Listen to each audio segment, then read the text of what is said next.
Hello guys, good evening. Welcome to Joker the Lost. നമ്മൾ ഇന്നലെ സംസാരിച്ചിരുന്ന കാര്യം MDMA ആയിരുന്നല്ലോ. പുതിയ കാലഘട്ടത്തിലെ കുട്ടികളെ എങ്ങനെ ഇത് സ്വാധീനിക്കുന്നു.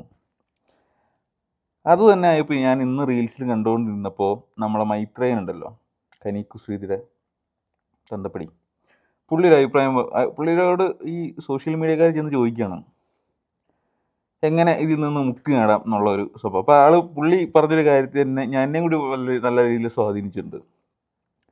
പുള്ളി പറഞ്ഞു ഇതെങ്ങനെ നിയന്ത്രിതമായി ഉപയോഗിക്കാമെന്ന് ആൾക്കാരോട് പറഞ്ഞു കൊടുക്കുക.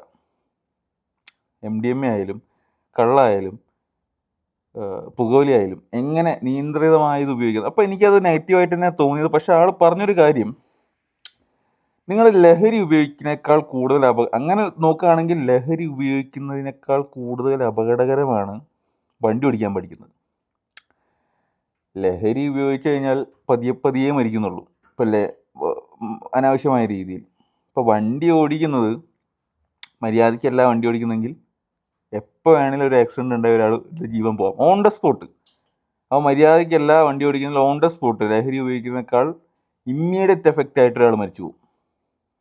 അപ്പോൾ നമ്മൾ ആലോചിക്കും, ഇപ്പോൾ ലഹരി ഉപയോഗിച്ചിട്ട് എൻ്റെ മനസ്സിലുണ്ടായ ക്വസ്റ്റ്യനാണ്, ചിലപ്പോൾ അത് കണ്ടുകൊണ്ടിരുന്ന ആൾക്കാരുടെ മനസ്സിലും അത്തരം ക്വസ്റ്റ്യനുകൾ ഉണ്ടായിട്ടുണ്ടാവാം. എൻ്റെ മനസ്സിലുണ്ടായത്, ലഹരി ഉപയോഗിച്ചപ്പോൾ നിങ്ങൾ കാണുന്നില്ല, അയൽവക്കത്തെ 3-4 പേരെ തല്ലിക്കൊള്ളുന്നു, സഹപാഠികളെ വെട്ടിക്കൊല്ലുന്നു. അപ്പോൾ നമുക്ക് മാത്രമല്ലല്ലോ അതിൻ്റെ പറ്റിയുള്ള ദോഷം. അച്ഛനമ്മമാർക്കുണ്ട്, സുഹൃത്തുക്കൾക്കുണ്ട്, അയൽവക്കക്കാർക്കുണ്ട്. അതെന്താണെന്ന് വെച്ചാൽ ഒരു ചെറിയ ഒരു ദേഷ്യത്തിൻ്റെ പുറത്ത് ഒരാളെ കൊന്നുകളയാണ്. അത് വളരെ ബ്രൂട്ടലായിട്ടാണ്. ഒരു കയ്യബദ്ധത്തിൻ്റെ പേരിൽ പെട്ടെന്ന് ഒരാളെ തല്ലുമ്പോൾ, ഇപ്പോൾ നമുക്ക് സ്കൂളിലുണ്ടാകുന്ന ഇടി, കോളേജിലുണ്ടാകുന്ന ഇടിയിലൊക്കെ പെട്ടെന്ന് ഒരാളെ തല്ലുമ്പോൾ ഒരു തൽക്ഷണം ചിലപ്പം മരിച്ചു പോവാം, ചിലപ്പോൾ മർമ്മത്തൊക്കെ കൊണ്ട്, അങ്ങനത്തെ സിറ്റുവേഷൻ ഉണ്ടായിരുന്നു. പക്ഷേ ഇത് നമുക്ക് 1-2 വെട്ടിയിട്ടും കലി അടങ്ങാതെ പിന്നെയും ബ്രൂട്ടലായി കൊന്നുകൊണ്ടിരിക്കുകയാണ്. അപ്പോൾ അങ്ങനത്തെ പ്രശ്നങ്ങൾ ഉണ്ടാവുമല്ലോ. അങ്ങനെ ഒരു ചിന്തയാണ് എൻ്റെ മനസ്സിൽ ഓടിയത്. നമുക്ക് മാത്രമല്ലല്ലോ പ്രശ്നം ഉണ്ടാകുന്നത്. അപ്പോഴും ഈ വണ്ടി ഓടിക്കുന്ന ആക്സിഡൻ്റ് ആവുന്ന കേസ് ഉണ്ടല്ലോ. ഇപ്പോൾ ചിലപ്പോൾ നമ്മൾ മര്യാദയ്ക്ക് ഓടിച്ചില്ലെങ്കിൽ ഒരു ഫാമിലി നടന്നുണ്ടാവും, അച്ഛൻ, അമ്മ, കുട്ടികൾ, അങ്ങനത്തെ ആൾക്കാരെ നേരെ കൊണ്ട് ഇടിച്ചു കഴിഞ്ഞാൽ തൽക്ഷണം അവർ മൊത്തം മരിക്കുകയാണ്. സോ ഏതൊരു കാര്യത്തിനെയും നമ്മളതിനെ എടുക്കുന്ന രീതിയാണ്. ഇപ്പോൾ എൻ്റെ ഒരു പേഴ്സണൽ എക്സ്പീരിയൻസ് എന്ന് പറഞ്ഞാൽ, എനിക്ക് ഈ സ്റ്റോണിൻ്റെ കംപ്ലയിൻ്റ് ഉണ്ടായിരുന്നു. ഡോക്ടർ സജസ്റ്റ് ചെയ്ത് ബീർ കുടിച്ചോളാനാണ്. ഒരു ഡോക്ടറും അങ്ങനെ സജസ്റ്റ് ചെയ്യില്ല, പക്ഷേ എന്നോട് അങ്ങനെ നൈസായിട്ട് പറഞ്ഞു ബീർ കുടിച്ചാൽ കുറച്ച് നല്ലതാണെന്നുള്ളത്. സോ ആൽക്കഹോളായാലും എന്തായാലും അത് എന്തിനു വേണ്ടി ഉപയോഗിക്കുന്നു എന്നുള്ളതും കൂടി ഒരു വലിയ ഫാക്ടറാണ്. ഇപ്പോൾ മൈത്രേയൻ പറഞ്ഞതൊക്കെ അനുസരിച്ച് നോക്കാൻ നമുക്കൊരു കത്തി പോലും ഉപയോഗിക്കാൻ പറ്റില്ല. നോക്കുമ്പോൾ അത് ജസ്റ്റ് പച്ചക്കറി ചെയ്യുന്നൊരു ഉപകരണമായിരിക്കാം. പക്ഷെ ബാക്കിയുള്ളവർക്ക് കണ്ണിൽ കാണുമ്പോൾ ഒരാളെ കുത്തിക്കൊല്ലാൻ പറ്റും. അങ്ങനെ എന്തിനേയും നമ്മൾ കാണുമ്പോൾ, ഇപ്പോൾ ഒരു സിനിമയിൽ ഡയലോഗ് ഉണ്ടല്ലോ, കല്ലിനെ കല്ലായിട്ട് കണ്ടാൽ മാങ്ങ അറിയാനൊരു സാധനം, അല്ലെങ്കിൽ അതുകൊണ്ട് കോലി കൊണ്ടുവച്ച് കഴിഞ്ഞാൽ അത് ദൈവം.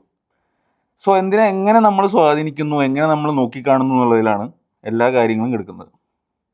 ആൽക്കഹോളായാലും എന്തായാലും ഈ മയക്കുമരുന്നൊന്നും നല്ലതെന്നല്ല പറയണം. പക്ഷേ ഈ മൈത്രേയൻ പറഞ്ഞ ആ ആശയത്തിനെ ഞാൻ ആലോചിക്കുമ്പോൾ ലഹരിയേക്കാൾ ഇമ്പോർട്ടൻ്റ് ആയിട്ട് പ്രശ്നങ്ങൾ ഇമ്മീഡിയറ്റ് എഫക്റ്റ് ഉണ്ടാക്കുന്ന ഒരു കാര്യമാണ് ചിലപ്പോൾ വണ്ടി ഓടിക്കുന്നത്.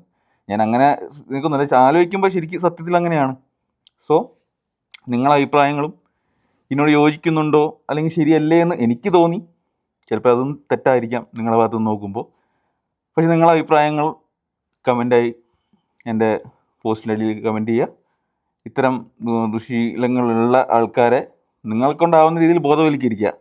എങ്ങനെ അത് ഉപയോഗിക്കണം, എങ്ങനെ ഉപയോഗിക്കാണ്ടിരിക്കാൻ എന്തൊക്കെ ചെയ്യണം, അല്ലെങ്കിൽ നമ്മൾ ഇൻട്രസ്റ്റുകൾ എങ്ങനെ മാറ്റണം, ഇതിൽ നിന്ന് നമ്മൾ മാറി എങ്ങനെയാണ് നമ്മളെ ലൈഫിനെയും നമ്മളെ മനസ്സിനെയും പിടിച്ചു നിർത്താൻ പറ്റുന്നത് എന്നുള്ളതൊക്കെ നിങ്ങൾ ഉപദേശിക്കുക. നിങ്ങളുടെ അഭിപ്രായങ്ങളും കാര്യങ്ങളും കമൻറ്റ് ചെയ്യുക. ഇന്നത്തേക്ക് ഇത്രയേ ഉള്ളൂ. അപ്പോൾ ഇനി കാണുന്നവരേക്കും വണക്കം.